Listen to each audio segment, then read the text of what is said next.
এই বৃষ্টি মোরা দিন দেখুন, বৃষ্টি মোরা দিন যে আমরা কত কষ্ট করে রাইন দেখাই, তাও কি দিয়ে রাইন দেখাই সেটা এনে করে দেখামু, আর কোন জায়গায় রান্ধি সেই বস্তুটা এনে করে দেখামু আর কি। এনে ধৈর্য সহকারে করে ভিডিওটা ফুল দেখেন, দেখতে পারবেন বিদেশ যারা থাকে তারা কত কষ্ট রান্না বেড়ে খায়, সেটা এনে করে দেখানোর চেষ্টা করবো আর কি। দেখছুন, এটা হলো আমাদের কি কয় রান্নার ঘর। এই রান্নার ঘরে দেখুন খড়িদা রান্না খাই, কত ধুমার চুড়ে আর কি কিছু দেখা যায় না। একটা মানুষ যদি এই ঘরটার মধ্যে যদি 10 মিনিটও না 5 মিনিট যদি দরজা বন্ধ করে রান্না বাড়ি করে, মোটামুটি বাদে যদি বাইরে হয় দেখা যাব না আর কি।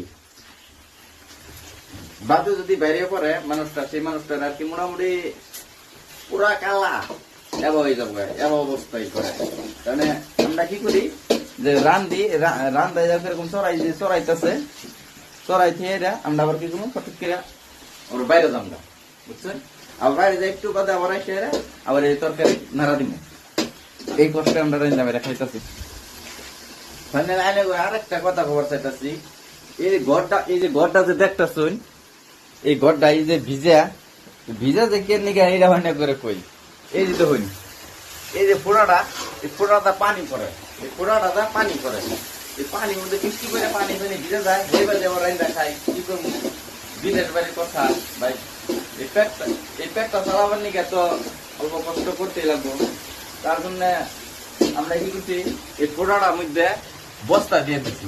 বস্তা দিলে আর কি দেখুন পানি ভরে দিলে ভিজা গেছে, মানে না পানির সাথে কি বস্তা দিলে কি মানবো, বস্তা দিচ্ছি। তারপরে কি করবো, উপায় নেই, ওই বাজে করি।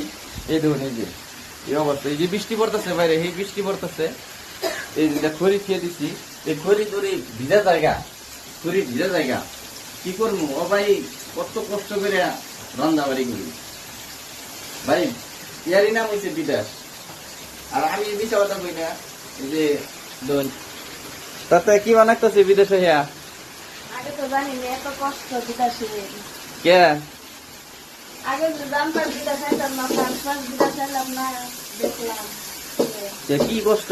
তার মানে এই কি কষ্ট, বাড়িতে এত কষ্ট করি যায়, বিদেশে এসে এত কষ্ট করি, কি এর মধ্যে কি রান্না খায়। বাড়িতে টাকা পাঠাইয়া দেই, এরা কারি করে বইয়া খায়, আর আমরা যে কত কষ্টে যে বিদেশ কাজ করে খাই, এই কথাটাই তো বাড়ির মানুষ বুঝে না। তার জন্য মানুষ ভাববো যে বিদেশ